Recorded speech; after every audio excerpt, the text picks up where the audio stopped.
The massive diplomatic station shook as Queen Valera stormed through the main corridor. Her 8-foot frame towered over every other being in the hallway, and her chitinous armor gleamed under the artificial lights. Sharp spines ran along her arms and back, and her bioluminescent markings pulsed a dangerous red color that made even the bravest diplomats step back. Ross Mitchell pressed himself against the maintenance panel as the alien queen passed by. He had been working on the lower-level systems for 3 months now, but he had never seen anything like this.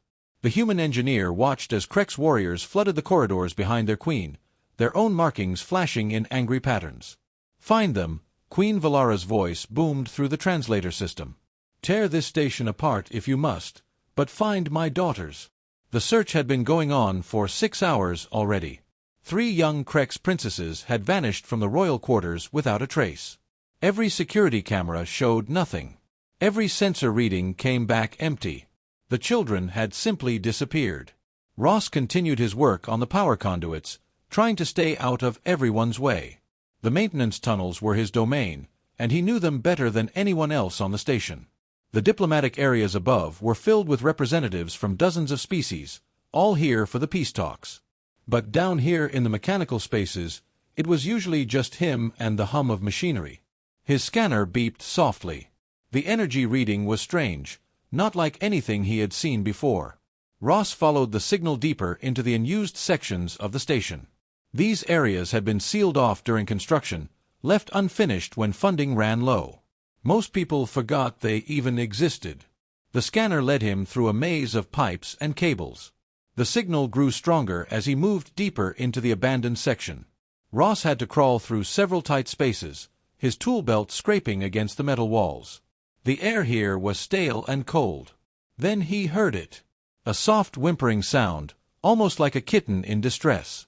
Ross stopped and listened carefully. The sound came again, definitely not mechanical. He followed it to a small maintenance shaft that branched off from the main tunnel. Ross shined his flashlight into the opening and froze. 3 small figures huddled together in the darkness, their eyes reflecting his light like mirrors. Even in the dim illumination, he could see they were Krek's children. Their natural armor was dull and lifeless, not showing the healthy glow he had seen in the diplomatic footage. The smallest one, barely the size of a human toddler, looked up at him with large, frightened eyes. Her bioluminescent patches flickered weakly, like a dying battery. The other 2 pressed closer together, trying to make themselves invisible. Ross slowly reached into his lunch bag and pulled out a piece of bread. He broke it into small pieces and held them out, speaking in the softest voice he could manage. "Hey there, little ones. Are you hungry?" The children stared at the food but didn't move. Ross placed the bread on the floor of the shaft and backed away. After several minutes, the eldest child cautiously reached out and grabbed a piece. She sniffed it carefully before taking a tiny bite. Her eyes widened in surprise. Soon all 3 children were eating the simple human food. Ross watched as their bioluminescent markings began to pulse with a slightly brighter light. They were still scared, but not quite as terrified as before. "You're the missing princesses, aren't you?" Ross said quietly. The children didn't understand his words, but his tone seemed to calm them. The universal translator on his belt wasn't picking up their language properly, probably because they were too young to speak clearly. Ross sat down cross-legged on the floor, making himself appear smaller and less threatening. The maintenance shaft was barely 4 feet high, so he had to hunch over anyway. He pulled out his water bottle and took a small sip, then offered it to the children. The middle child, slightly braver than the others, crawled forward and accepted the water. She drank carefully, then returned to her sisters. Ross noticed she positioned herself between him and the youngest child, trying to protect her. As the minutes passed, Ross began to understand what had happened. These children had gotten lost in the massive station while exploring. The maintenance tunnels were like a maze, and even adults got confused down here sometimes. For young children, it would be terrifying. The smallest child kept looking at Ross with curious eyes. She had stopped shivering, and her bioluminescent patches were showing flickers of blue instead of the fearful gray from before. Ross recognized the signs of exhaustion and stress, even in an alien species. Above them, the search continued. Ross could hear the heavy footsteps of Krek's warriors moving through the upper levels. Queen Valara's voice echoed through the station's communication system, demanding answers that no one could provide. The diplomatic talks had been suspended while every available person joined the search. Ross pulled out another piece of food, this time a small apple. He cut it into thin slices with his utility knife, moving very slowly so as not to frighten the children. The sweet smell seemed to attract their attention, and soon they were sharing the fruit among themselves. The youngest child finished her piece first and looked longingly at Ross. Without thinking, she crawled out of the shaft and approached him. Ross remained perfectly still as she climbed onto his lap, seeking warmth and comfort. Her small body was surprisingly light, and her armor felt smooth rather than sharp. She curled up against his chest, her head resting just below his chin. Ross could feel her rapid heartbeat slowly returning to normal as she relaxed for the first time in hours. The other two children watched this interaction carefully. When nothing bad happened to their sister, they began to relax as well. The middle child came closer, though she remained ready to flee at any moment.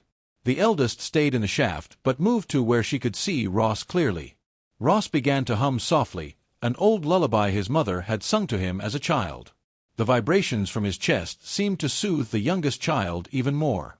Her bioluminescent markings shifted to a pale green color, which Ross hoped was a good sign.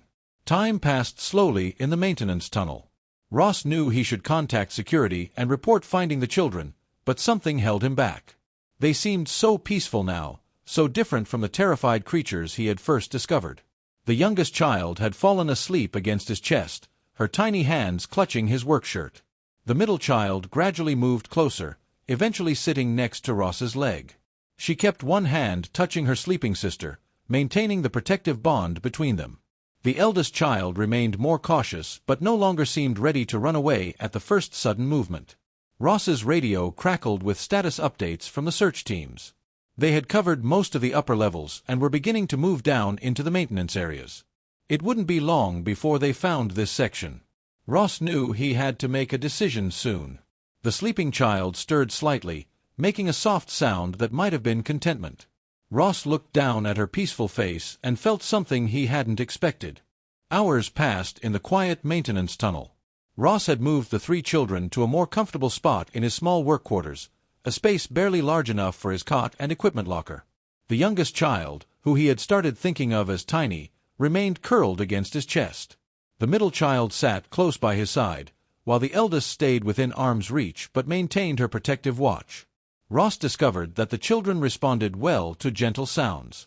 When he spoke softly or hummed, their bioluminescent markings would shift to calmer colors. Blue seemed to mean contentment, while green indicated curiosity. The angry red and fearful gray from before had completely disappeared. The universal translator finally began picking up some of their words. Ross learned that the youngest was called Nira, the middle child was Kala, and the eldest was Xena. They were sisters, though their exact ages were hard to determine. Krek's children developed differently than humans, but Ross guessed they were equivalent to human toddlers in terms of emotional development. "Mama," Nira whispered against his chest, the word coming through clearly on the translator. Ross felt his heart clench at the sound. These children missed their mother, even though they seemed afraid to return to the chaos above. "I know, little one," Ross murmured back. "We'll get you back to Mama soon." Kala looked up at him with large eyes and spoke in her own language. The translator struggled with her young voice, but Ross caught the word for scary and loud. He began to understand that the children hadn't just gotten lost. They had been overwhelmed by something in their environment. Ross thought about the diplomatic station's upper levels. The constant noise of different species technology, the bright lights, the crowds of aliens from dozens of worlds. For young children with sensitive nervous systems, it would be like sensory torture. Meanwhile, above them, Queen Valara's rage had reached dangerous levels. Her bioluminescent markings pulsed in patterns that made even her own warriors step back. She had personally torn apart 3 entire sections of the station, ripping through metal walls with her bare claws. "Your Majesty," Ambassador Tor approached carefully. "Perhaps we should consider that the children may have found somewhere quiet to hide. Young Kreks often seek dark, peaceful spaces when overwhelmed." Queen Valera whirled on him, her spines extending in threat display. "My daughters would never hide from me. Someone has taken them." Someone will pay for this crime. The search teams had now covered 90% of the station. Every room, every corridor, every storage compartment had been examined. The maintenance areas were the last unexplored territory, and teams were already working their way through the maze of tunnels. Back in his quarters, Ross watched the children with growing concern. They were clearly exhausted, but every time he tried to contact the upper levels, they became agitated. Xena, the eldest, would position herself between him and his communication device. Her message was clear. She didn't want to go back to the noise and confusion above. Ross made a difficult decision. He dimmed the lights in his quarters to almost nothing, creating the dark environment the children seemed to prefer. He also disabled most of his equipment to reduce the electronic humming that seemed to bother their sensitive hearing. The effect was immediate. All three children relaxed visibly, their bioluminescent markings shifting to peaceful blue and green patterns. Nira, who had been restless, settled back into sleep against his chest. Kala curled up beside him, her small hand resting on his arm. Even Xena moved closer, though she maintained her protective stance. Ross began to understand something important about Krek's physiology. Their bioluminescent markings weren't just for communication. They were also stress indicators, showing their emotional and physical state. The bright, chaotic environment of the diplomatic station had been slowly poisoning these children with overstimulation. His training as an engineer kicked in. Ross analyzed the problem like he would any system malfunction. The children's nervous systems were overloaded. They needed time to recover in a controlled environment before they could safely return to normal activity. But time was something he didn't have much of. The search teams were getting closer, and Queen Valara's patience was running out. Reports from the upper levels indicated she was threatening to dismantle the entire station piece by piece if her daughters weren't found soon. Ross looked down at the three sleeping children and made another choice. He would give them what they needed, regardless of the consequences. These weren't political pawns or diplomatic assets. They were scared children who had found comfort in his presence, and he couldn't betray that trust. He carefully reached for his emergency supplies and found a small heating pad designed for equipment maintenance. Wrapped in a clean cloth, it provided gentle warmth without the harsh heat of the station's main systems. The children gravitated toward it immediately, creating a small pile of contentment. Kala opened her eyes and looked directly at Ross. Her bioluminescent markings pulsed in a complex pattern that he didn't understand, but her meaning was clear. She was trying to communicate something important. The translator caught fragments, "thank you," and "safe," and something that might have been "friend." Ross felt a lump form in his throat. In all his years of engineering work, he had never felt as useful as he did in this moment, simply providing comfort to three frightened children. Xena stirred and spoke more clearly than before. The translator managed a full sentence. "The human makes the scary sounds go away." Ross realized she was talking about the station's ambient noise. To human ears, it was barely noticeable background sound. But to young Kreks with their enhanced hearing, it must have been like living inside a thunderstorm. His quarters, designed for one person and filled with sound-dampening materials, provided blessed quiet. Footsteps echoed in the corridor outside. The search teams were getting very close now. Ross could hear voices speaking in multiple languages as different species coordinated their efforts. Soon, they would reach his section of the maintenance level. Nira woke up and immediately clung to Ross's shirt. Her bioluminescent markings flashed in what he now recognized as distress colors. She could sense the approaching people and didn't want to leave the safety of his arms. "I won't let anything hurt you," Ross whispered to her. "But we need to get you back to your mama. She's very worried about you." All three children looked at him with expressions he couldn't quite read. They understood more than they could communicate, and they knew their time in this peaceful haven was coming to an end. Ross made one final decision. When the search teams found them, he would explain exactly what had happened. He would make sure Queen Valera understood that her daughters hadn't been kidnapped or harmed. They had simply found refuge from an overwhelming environment, and they had needed time to recover. The door burst open with a sharp hiss. 4 Kreks warriors flooded into Ross's small quarters, their weapons drawn and bioluminescent markings blazing with aggressive patterns. Behind them came a security officer from the station, his scanner beeping frantically as it detected the missing children. The lead warrior stopped so suddenly that the others nearly crashed into him. His weapon remained raised, but his posture showed complete confusion. There, sitting calmly on the narrow cot, was the human maintenance engineer. All three missing princesses were arranged peacefully around him like sleeping cats. Nira remained curled against Ross's chest, one tiny hand still clutching his work shirt. Kala had her head resting on his shoulder, while Xena sat beside him with her small body pressed against his side. None of the children appeared frightened or harmed. In fact, their bioluminescent markings glowed with healthy blue and green patterns. "Don't move, human," the lead warrior commanded, though his voice lacked its earlier aggression. The scene before him made no sense. If this human had kidnapped the royal children, why weren't they trying to escape? Why did they look so content? Ross raised his free hand slowly, careful not to disturb the children. "They're safe," he said quietly. "They've been here with me for several hours. They were lost and scared when I found them." The security officer activated his communication device. "Command, this is Search Team 7. We've found the missing children in Maintenance Section C-12. They appear unharmed and are with a human maintenance worker named Ross Mitchell." The response came immediately, filled with static from the distance. "Hold your position. Queen Valera is en route. Do not let the human leave." Ross felt all three children tense against him as more voices filled the corridor outside. Nira whimpered softly, and her bioluminescent markings flickered with the beginning of stress colors. Kala pressed closer to Ross, seeking comfort from the rising noise level. "Can you keep it down?"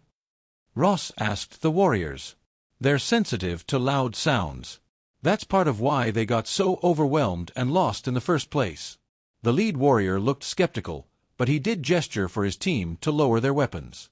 The children's peaceful behavior was undermining everything he had been told about the situation.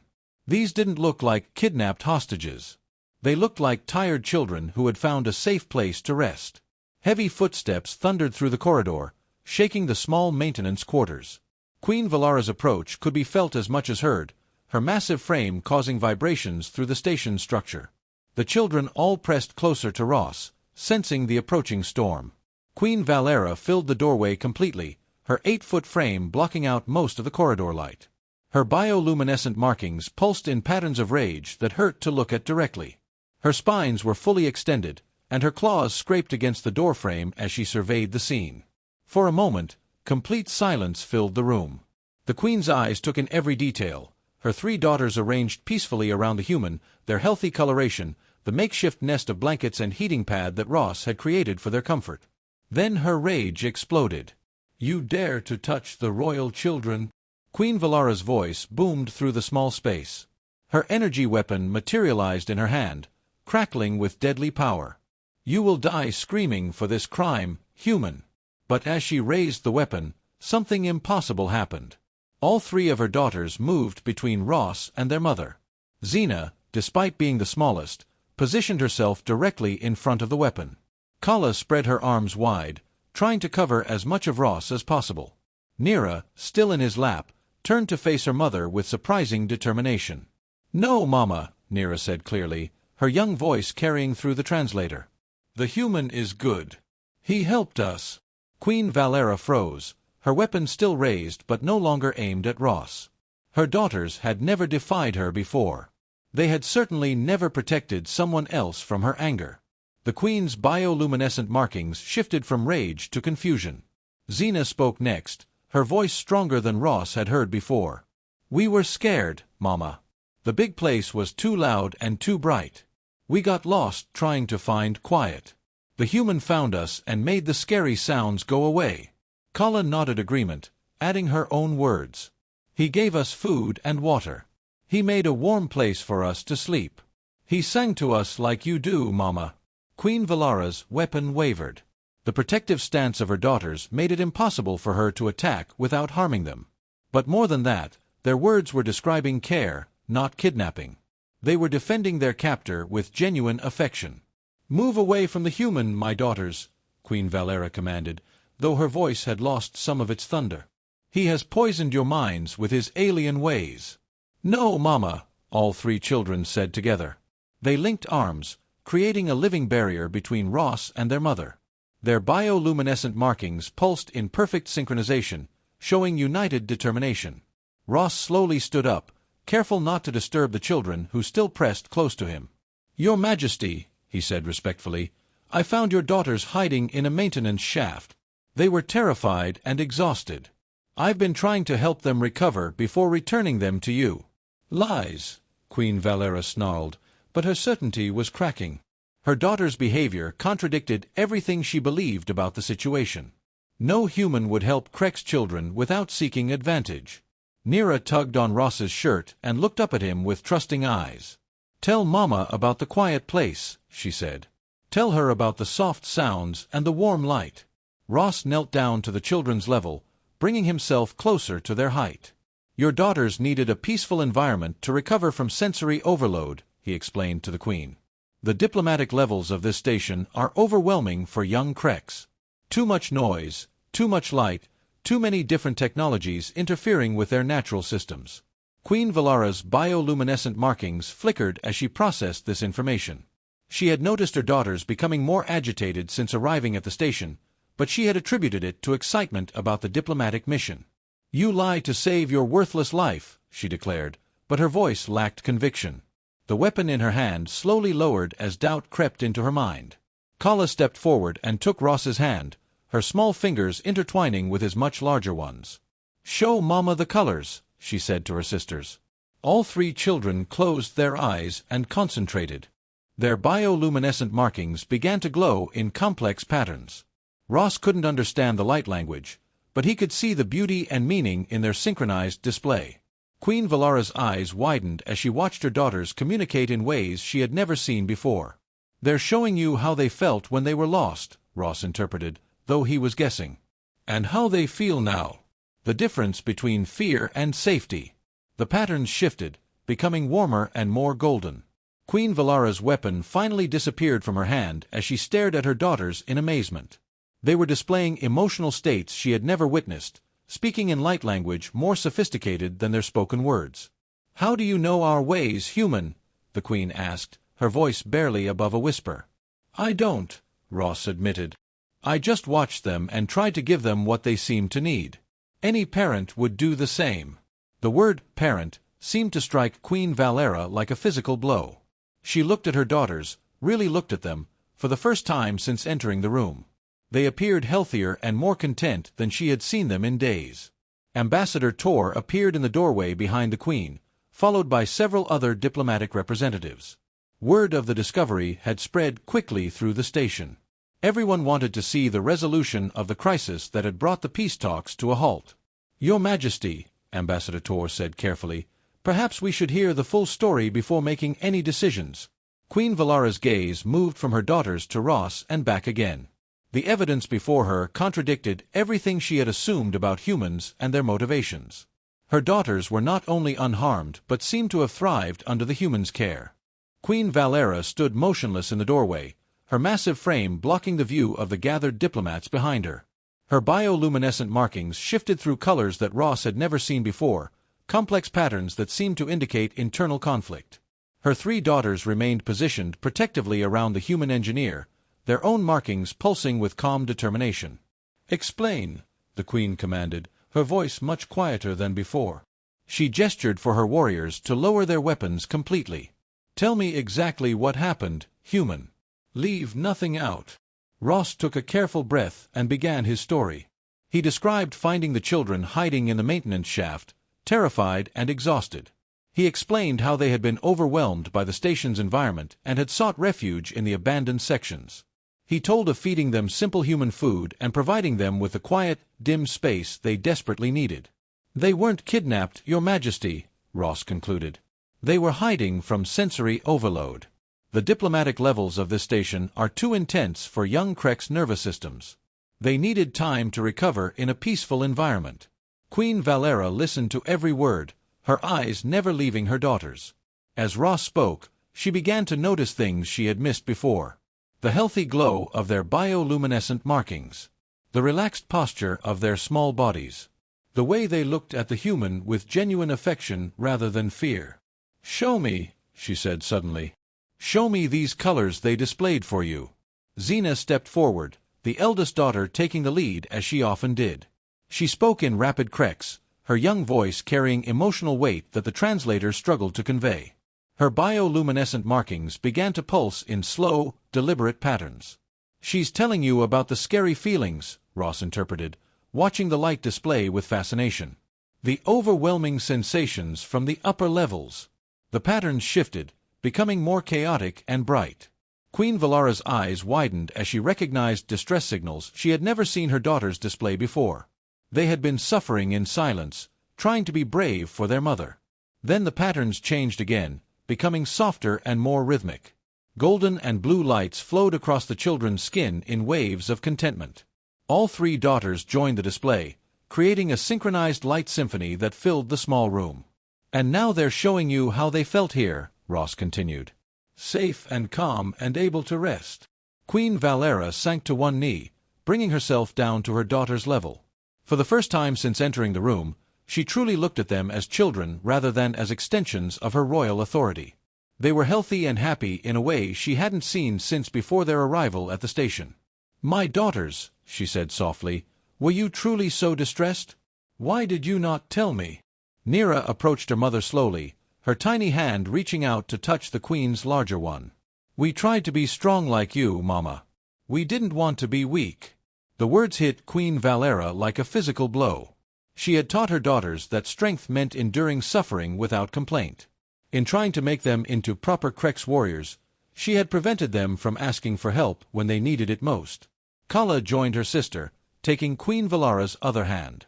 "The human showed us that asking for help can be strong too. He made the hurting stop without making us feel small." Ross watched the family reunion with mixed emotions. He was glad to see the children reconnecting with their mother, but he could sense the pain in Queen Valara's realization. She was discovering that her parenting philosophy had caused her daughters unnecessary suffering. "How?" Queen Valera asked Ross directly. "How did you know what they needed when their own mother did not?" Ross considered his answer carefully. "I didn't know, Your Majesty. I just watched and listened. When they seemed scared, I tried to make them feel safe. When they seemed hungry, I fed them. When they needed quiet, I gave them silence." "But you are not Crex," the Queen protested. "How could you understand their needs better than I do?" "Maybe because I wasn't trying to make them into anything," Ross replied gently. "I just wanted them to feel better. Sometimes the simplest approach is the most effective." Queen Valera stood slowly, her daughters still holding her hands. She looked around the small maintenance quarters, taking in the improvised comfort Ross had created. The dim lighting, the soft surfaces, the absence of electronic noise. It was everything the royal quarters weren't. "We provide our children with the finest accommodations," she said, almost to herself. "Advanced technology, superior materials, the best of everything. But you gave them what they actually needed." Ambassador Tor cleared his throat from the doorway. "Your Majesty, perhaps this situation has revealed something important about interspecies cooperation. The human's approach to childcare appears to have universal applications." Queen Valara's bioluminescent markings flashed in annoyance at the diplomatic interruption, but she didn't dismiss his observation. Instead, she turned back to Ross with something that might have been respect in her eyes. "You have done something no warrior in my empire has ever accomplished," she said formally. "You have taught a Crex queen that she has been wrong about the nature of strength." Ross felt uncomfortable with the praise. "I just helped some scared children, Your Majesty. Anyone would have done the same." "No," Queen Valera said firmly. "Anyone would have returned them immediately to claim credit for the rescue. You gave them what they needed first, regardless of personal risk. That is true strength." The Queen knelt down again and gathered her three daughters into her arms. They came willingly, but Ross noticed they kept looking back at him with affection. Their time together had created a bond that wouldn't be easily forgotten. "My daughters," Queen Valera said to them, "this human has shown me something important. Being strong doesn't mean suffering in silence. It means knowing when to ask for help and accepting it when it's offered." Xena, the eldest, nodded solemnly. "The human taught us that too, Mama. He said that taking care of each other is what makes people really strong." Queen Valara's gaze met Ross's across the room. In that moment, something fundamental shifted between them.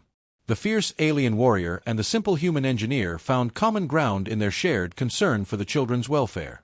"Ross Mitchell," Queen Valera said formally, "I owe you a debt that cannot be repaid. You have returned my daughters to me, but more than that, you have taught me how to be a better mother to them." "No debt necessary, Your Majesty," Ross replied. "They're amazing children. It was my honor to help them." The Queen stood and faced the gathered diplomats in the corridor. Her voice carried the authority of someone who ruled 17 star systems, but it also carried new understanding. "Let it be known throughout the galaxy that humanity has proven themselves worthy of Krek's respect and friendship," she declared.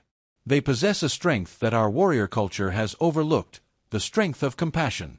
She turned back to Ross one final time. "The Krek's Empire would be honored to have you serve as a cultural liaison between our peoples. My daughters have shown me that there is much we can learn from human ways." Ross looked down at the 3 children, who were watching him with hopeful eyes. Nira still clutched his work shirt, reluctant to let go completely. The decision was easier than he had expected. "I would be honored to accept, Your Majesty," he said. "Though I should warn you that I'm just a maintenance engineer. I don't know much about diplomacy." Queen Valera's bioluminescent markings shifted to what Ross now recognized as amusement. "You have already accomplished the most important diplomatic mission of all. You have built a bridge between our species using nothing but kindness." As the royal family prepared to leave the maintenance quarters, Nira ran back to Ross one final time. She threw her tiny arms around his leg in a fierce hug, her bioluminescent markings glowing with pure affection. "Thank you for making the scary sounds go away," she whispered. "Will you teach Mama how to do it too?" Ross knelt down and returned her embrace, feeling tears prick at his eyes. "Your Mama is very smart," he told her. "She'll figure it out quickly. And I'll be there to help if she needs it." The crisis that had threatened to derail the peace talks had ended not with violence or political maneuvering, but with a simple act of human compassion. As Queen Valera led her daughters away, she carried with her a new understanding of what true strength could look like. The diplomatic station slowly returned to normal operations, but something fundamental had changed. The story of the human engineer and the alien princesses spread quickly through the galactic community, becoming a symbol of the unexpected bonds that could form between different species. Ross returned to his maintenance duties, but his life had been forever altered by 3 frightened children who had taught him that sometimes the greatest adventures begin with a simple decision to help someone in need.